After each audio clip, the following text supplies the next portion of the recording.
Good morning friends, स्वागत आहे तुमचं आपल्या नवीन ब्लॉगमध्ये. मी तर सकाळी ब्लॉग शूट करायला घेतलं, पण आवाज काही क्लिअर येत नव्हता. सकाळी वातावरण पहा, अगदी आभाळ खूप भरपूर आलेलं, पण पाऊस काय पडत नाही. पावसाने मात्र खूप वाट पाहायला लावलेली आहे. कुठेच पाऊस नाही. तरी 2 दिवस झाले थोडं आता पडायला सुरुवात झाली. सकाळचा टिफिन कार्तिकला करून दिला होता. पिवळ्या बटाट्याची भाजी केली होती, चपात्या बनवून दिल्या आणि आता या आमच्यासाठी बनवायच्या होत्या. यांना डब्बा द्यायचा होता अजून. त्यानंतर मग मी चहा बनवून घेतला आणि चहा बनवूस तर थोडाच उकळूस तर म्हणावं बघावं झाडांकडं, तर झाडं पहा अशी अगदी सुकून गेली. किती छान रोपटं होतं हे पूर्ण जळून गेलं होतं. आत्ताशी ह्याला कुठे कोंब फुटायला लागले. आत्ताशी ही फूट थोडीशी झाली आहे, कारण थोडंसं वातावरण थंड झाल्यामुळे खूप गरमी वाढली होती त्यामुळे. आणि हे पहा, ही आहे हळद, पिवळी हळद. गेल्या वर्षी जवळजवळ एक मूठभर हळदी निघल्या होत्या आपल्या वल्ल्या, आणि त्यातले जे काही कोंब आलेले होते ते मी पुन्हा या कुंडीमध्ये लावून दिलेले, ती पुन्हा उगवली आहे. सकाळचं माझं रुटीन झालेलं आहे. तुळशीची पूजा, सूर्यनारायणांना जल देऊन झालं आहे. मग ते पूजा केलेला अगरबत्ती आहे, दिवा विझला होता. आणि हे पहा, ही झाडं ही उन्हाळ्यात छाटली होती, ती पूर्ण परत आली. आणि मी तुम्हाला पहा मागच्या गॅलरीतून वातावरण दाखवते. अगदी भकास वाटत होतं. आभाळ तर खूप आहे, ऊन कुठंच नव्हतं आणि काहीतरी वेगळंच वाटत होतं.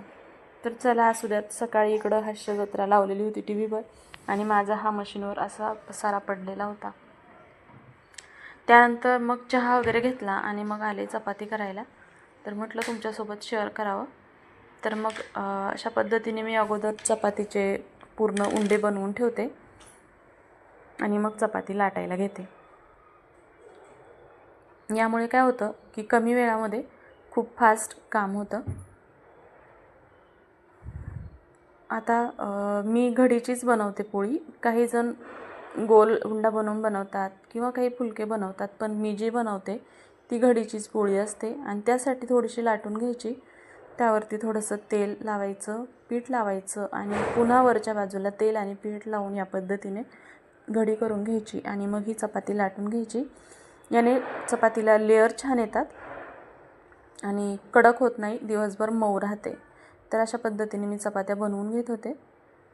पीठ थोडंसं आज माझ्याकडून घट्ट झालं होतं, सैल झालेलं नव्हतं. बऱ्याच वेळा काय होतं, गडबडीमध्ये खूप पीठ सैल होऊन जातं आणि मग पुन्हा लाटण्यासाठी चपाती लाटण्याला प्रॉब्लेम येतो. पण आज जरा घट्ट करण्याच्या ह्याच्या नादामध्ये खूपच घट्ट झालेलं, त्यामुळेही व्यवस्थित लाटता येत नव्हती. आता इथं मी पूर्ण लाटून घेतले. आता पाहूयात आपण कशी छान फुगते ते. तर आता चपाती लाटून घेतली की या पद्धतीने तव्यावर टाकून घ्यायची, थोडीशी शेकून घ्यायची. तोपर्यंत दुसरा उंडा इकडे तयार करून घ्यायचा. अगदी 5 मिनटामध्ये तुम्ही 4-5 चपात्या करू शकता अशा पद्धतीने जर तुम्ही केलं तर पहा, आता थोडीशी भाजली. मग मी ही चपाती पलटून घेतली आणि हाताने थोडंसं प्रेस केलं की ही फुगते छान, किंवा तुम्ही उलातनं जास्त त्याने करू शकता. तर पाहिजे आता फुगायला लागली आहे. तर अशा पद्धतीने प्रेस केली की खूप छान फुगते. आता या स्टेजला तुम्ही तेल लावून घ्या, म्हणजे छान भाजले जाते. खूप कच्चे असताना तेल लावलं तर मग ती व्यवस्थित भाजली जात नाही.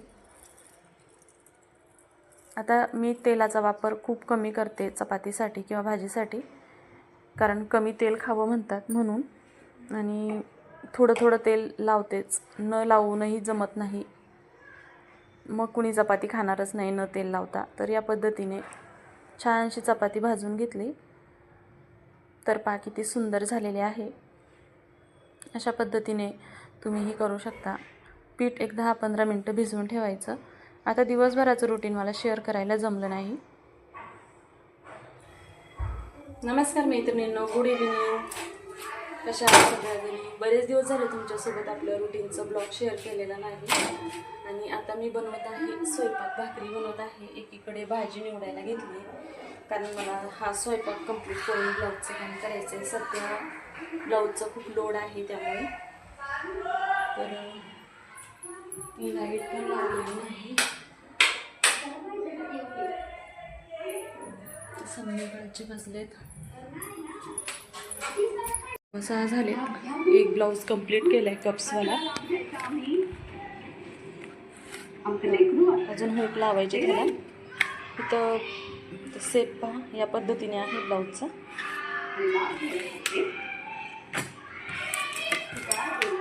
आणि ह्याला बॅक साईडला नॉड लावलेले आहे.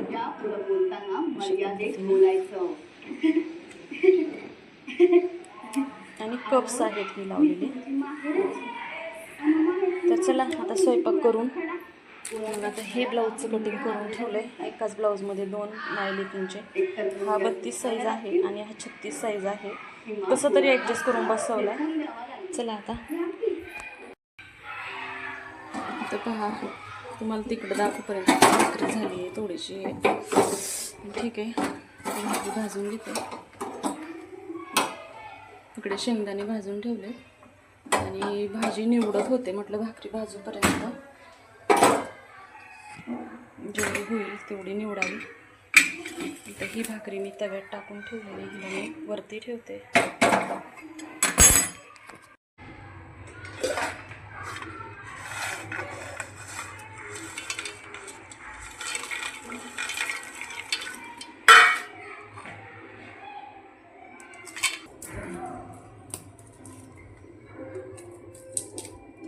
कार्तिक, मला वरून शेंगदाण्याचा पुडा देतो का रे बाळा काढून?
तर मग मैत्रिणींनो, अशा पद्धतीने माझा स्वयंपाक झाला. मेथीची भाजी वगैरे जेवणं झाली.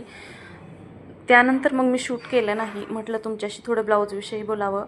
आता आपलं मेन चॅनल आहे संगीता क्रिएशन्स 1419. त्या चॅनलवरती मी आपल्या सर्व blouse design, sleeves design share करत असते. तर त्या चॅनलला तुम्ही नक्की व्हिजिट करा. व्हिडिओ पाहत जा. व्हिडिओ आवडले तर लाईक करा, शेअर करा. आणि हो, या चॅनललासुद्धा लाईक करा, शेअर करा. आणि चॅनलवरती नवीन असताल तर चॅनलला सबस्क्राईब नक्की करा. चला तर मग दोन्ही चॅनलला सबस्क्राईब करा आणि तुमच्या मैत्रिणीला हेल्प करा. चला मग आजचा व्हिडिओ पाहिल्याबद्दल तुमचे मनापासून धन्यवाद. भेटूया उद्याच्या नवीन व्हिडिओमध्ये. तोपर्यंत सर्वांना श्री स्वामी समर्थ. आणि या सर्व डिझाईन मी तुमच्यासाठी त्या चॅनलवरती बनवून तयार केलेले आहेत. त्या चॅनलला नक्की व्हिजिट करा. भेटूया उद्या. धन्यवाद सर्वांना. श्री स्वामी समर्थ.